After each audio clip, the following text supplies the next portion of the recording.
Almost every country in the world is in debt. The United States owes over $38 trillion. The European Union owes $14 trillion. Japan owes $9 trillion. Even wealthy oil nations or major export giants are in debt. So naturally, one question comes to mind. If everyone owes money, who is the money owed to? Here's the interesting part. The world is basically in debt to itself. In other words, debt belongs to no one and everyone at the same time. But of course, this doesn't affect everyone equally. This story begins long ago, in the era when wars were financed not with gold, but with borrowing. In 1694, England was at war with France and ran out of money, so the king turned to merchants. They said, "Pay us interest and we'll finance you." That's how government bonds were born. The system worked so well that other countries copied it. States began operating not with the money they had, but with the money they expected to have in the future. Centuries passed and debt became the backbone of the modern world. Today the US owes $38 trillion, but most of that is actually owed to the American people, American banks, and American funds. In other words, America owes money to itself. Only a small share belongs to countries like Japan or China. The same is true worldwide. Everyone holds each other's debt.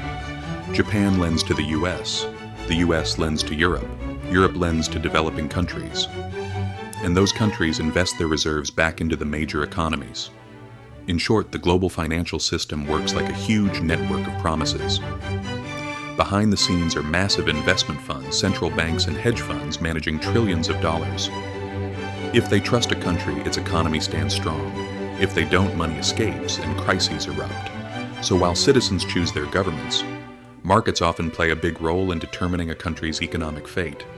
Central banks are the heart of this system.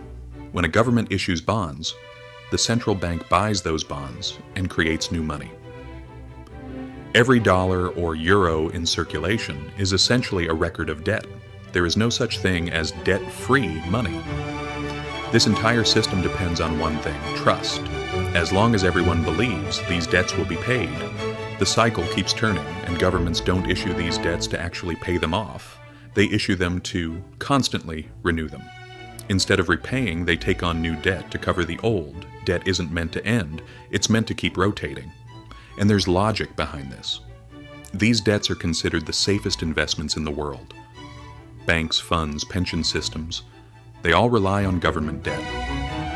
If the US suddenly said, "We're paying off every dollar of debt," global markets would collapse. But there's another side to this. Debt doesn't benefit everyone equally. Interest payments flow upward, from ordinary taxpayers to large funds and wealthy investors. So the debt system also acts like a machine that shifts income toward the top. In the end, debt has become the oxygen of the modern economy. But if that flow of oxygen stops, if trust collapses, everyone will suddenly remember who really owes what and how fragile this whole system actually is.